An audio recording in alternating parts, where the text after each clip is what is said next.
I am Magister Dytryk, recently immigrated over from Lockup.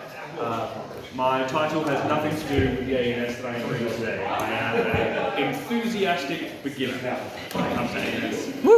Very, very enthusiastic. I actually produced about 20 of these for the Kingdom before I left Lockup, along with my filthy brother.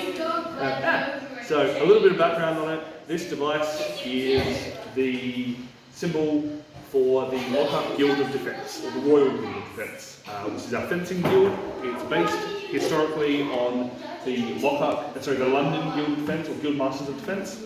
You work your way up the ranks by fencing and playing prizes. Very similar to the guild that's here. It's a little different, but you mostly get the idea. So being a member of that guild gives you, I'm going to talk slower, I talk very, very fast, I'm sorry. Being a member of that guild gives you the right to wear this badge. Generally on a grey background, although most people don't tend to actually put the grey background on there because there's a lot more work. And we had a lot of people who were going around with modern machine embroidery badges on their sashes after playing prizes, and that made me sad. The idea of people having regalia that was machine embroidered modernly just made me a little bit sad. And so I made an open offer that anyone who did a prize at an event I was going to be at for 12 months, I would embroider them a badge if they got to me before their prize. So between me and my first brother, we did about 20 of them. And then we did a bunch for the Guild Masters as well, with a gold border, because they're allowed to have a gold background. But we're not talking about fencing guilds, we're talking about ANS. So this is embroidery in the English style, opus Anglicanum. In modern terms, that would be split stitch. So the idea is that every stitch, as you run it, you come back through that stitch.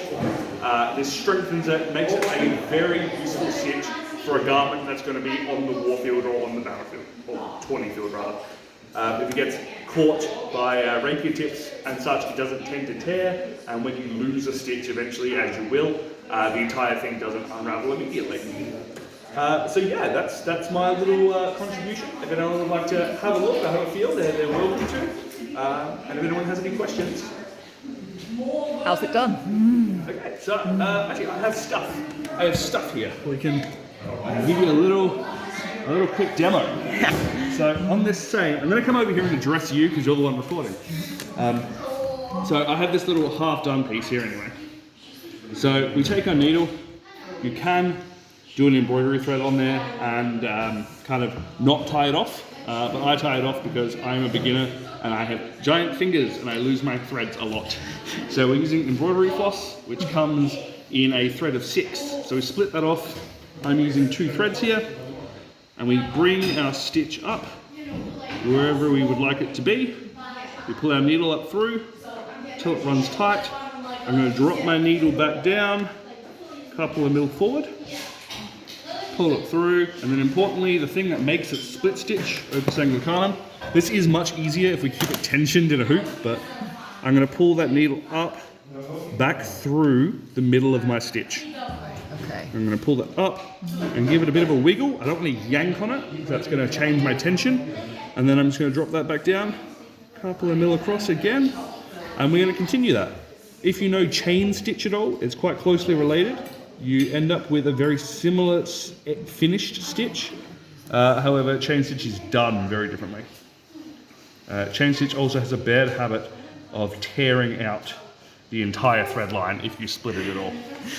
So we continue like so. Yeah, so that's split stitch, that's opus Anglicanum. We're working with basic cotton threads here. You can also work with something like silk. I generally wouldn't recommend working split stitch in wool, mostly because it's incredibly frustrating. And that's about the only reason. You can, it works fine, but wool has a habit of sticking and it's very, very annoying. Questions? Yeah? No? We're all happy? We've all learned how the thing works? Of course.